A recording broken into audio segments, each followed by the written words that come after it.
Hello friends, today we will do our January theme. We will make a simple monthly calendar, we will play with watercolors and make the monthly spread with goals, plans and bullet journal classic inventory for the next month. Stay tuned to find out some of the watercolor painting tips for your notebook.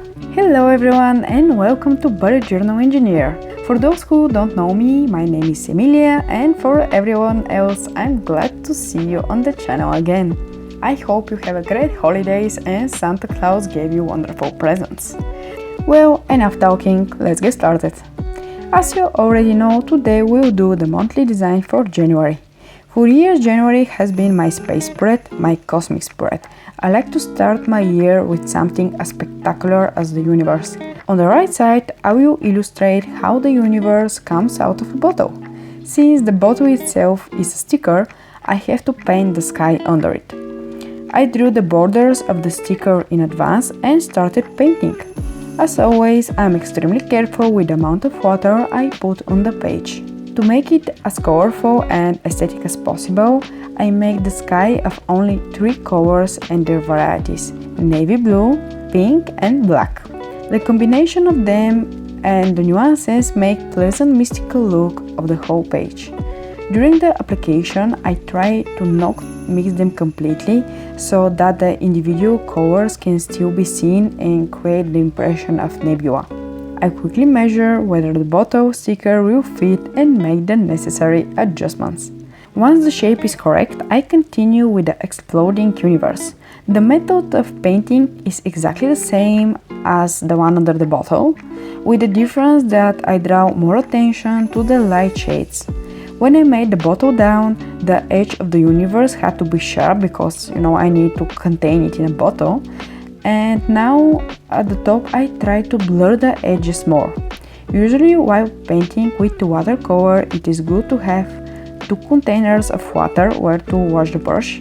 And the tip I often use when applying the first light coat is to wet the brush only with the dirtier water if it has a similar shade to the one I want. As you can see now, the dirtier water is purplish. So when you moisten the page, the water is already tinted and you don't need to add extra paint and extra water to get the good light shade that you need. I continue with the mixing colors and trying to leave a light spot. As I always say, the beauty of watercolor is to leave the page visible from below to feel the depth of the color. Once we're done with the universe, it's time to glue the bottle. The sticker I have has a cap and that's why I cut it. There is no way the universe can explode from a closed bottle. Something I hadn't anticipated was the white bottle wouldn't be visible on our white sheet. But everything can be fixed. And now I will show you how I turn a defect into effect. As Bob Ross says, as remember, they're only small happy mistakes. To make the contour of the white bottle more visible, I will put a very light purple shade.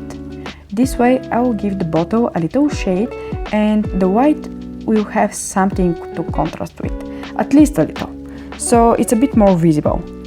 We now have a bottle universe, but we don't have stars. To make the stars, I'll use our familiar school corrector and a thin white pen. I randomly scatter white dots and then randomly I connect them with a line. In addition to simple triangular shapes, I try to make constellation-like combinations. If you're more interested, you can even draw a part of a real star map around the Earth. Actually, it will be great to do this, I'm just too lazy at this point. In addition to stars, I will make larger celestial bodies like planets. There are 2 ways to make them. The first one, and a little more complicated, because you need to think in advance and be more careful, is to cut a circle of washi tape and stick it where you want the planet to be before you start coloring. After you finish the watercolor, you will peel off the washi circle and where it was it will remain empty and white. And here you have a planet. The second way, and the one that I'm gonna use right now because it's way more lazy, is to make white circles of different sizes and glue them on the page. After gluing them, I give them small light shades with micron pen. And this concludes our right page. On the left, I want to keep the minimalist style of the journal, and I'll make only a calendar with a few purple shades. Since the written part of the calendar is 6 squares high and 7 squares wide of the 7 weekdays, I increase the white field by 1 square from each side. And I stick washi tape. This is the number 1 technique for the planets I mentioned just 1 minute ago. When putting the tape, pay special attention to its edges to be well glued, because otherwise you may have leaking underneath the tape. We start again with light shades and outline the fields for work. Meanwhile, if you like this video, give it a like, and if you want to see more, subscribe to the channel. We continue with filling the saturated colors and carefully spread them.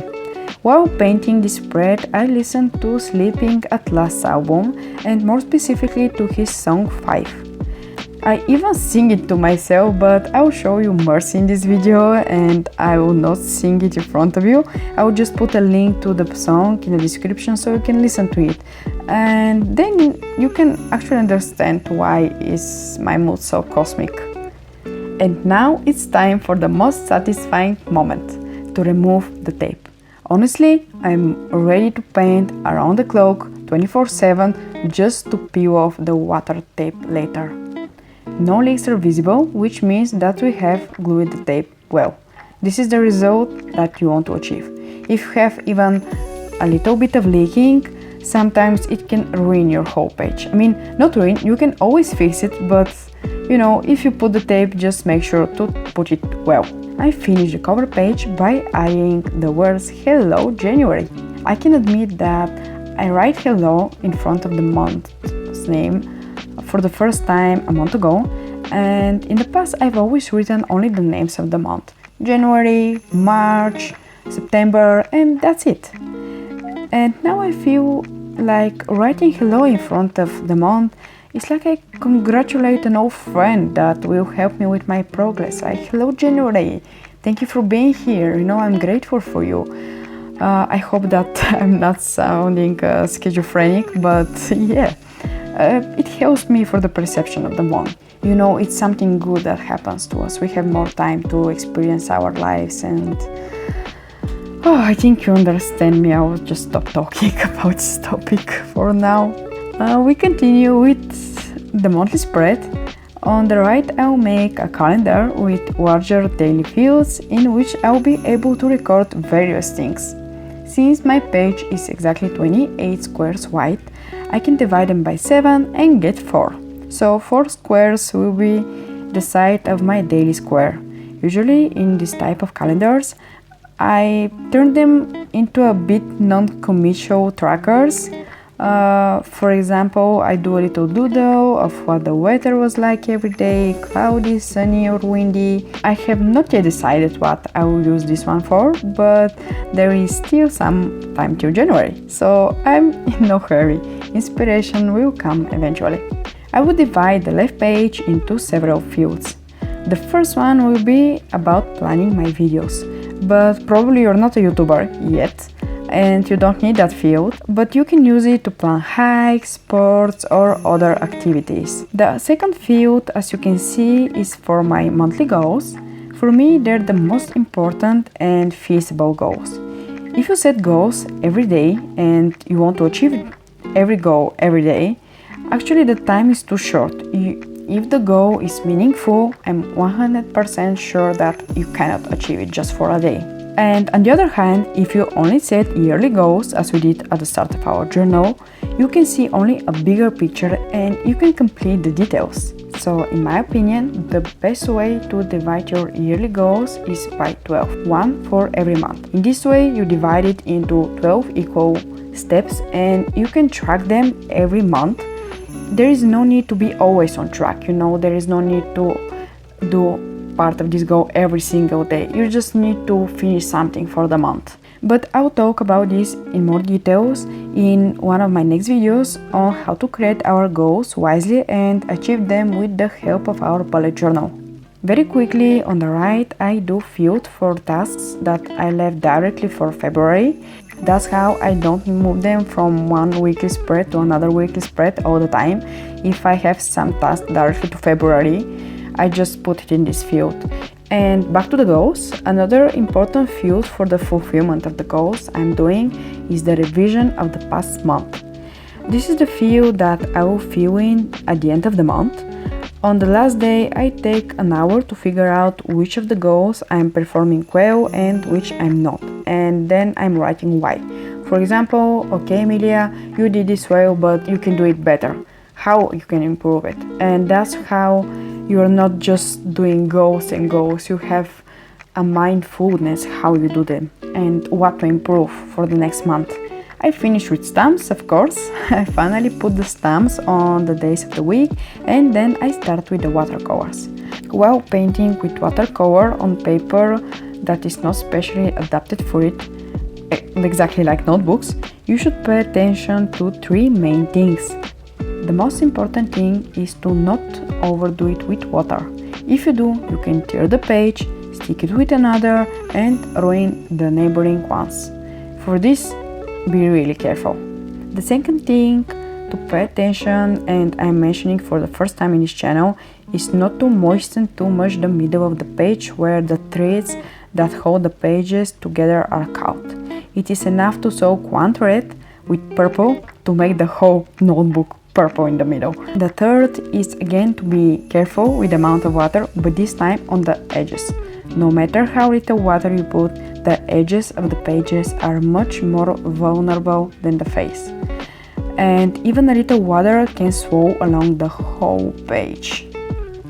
If you do these three things, I can assure you that you keep your pages as good as possible in long term. While I wait for the watercolor to dry, I add simple lines for better aesthetics.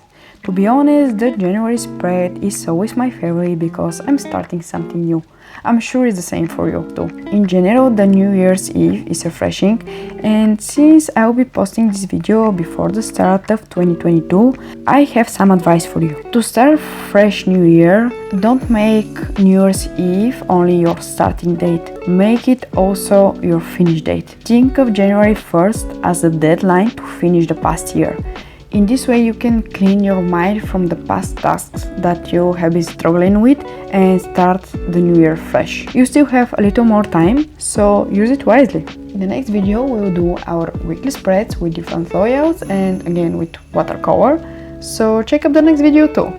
If you enjoyed this one, don't forget to leave a like and subscribe to the channel. See you next time guys, and don't forget to stay on the sunny side.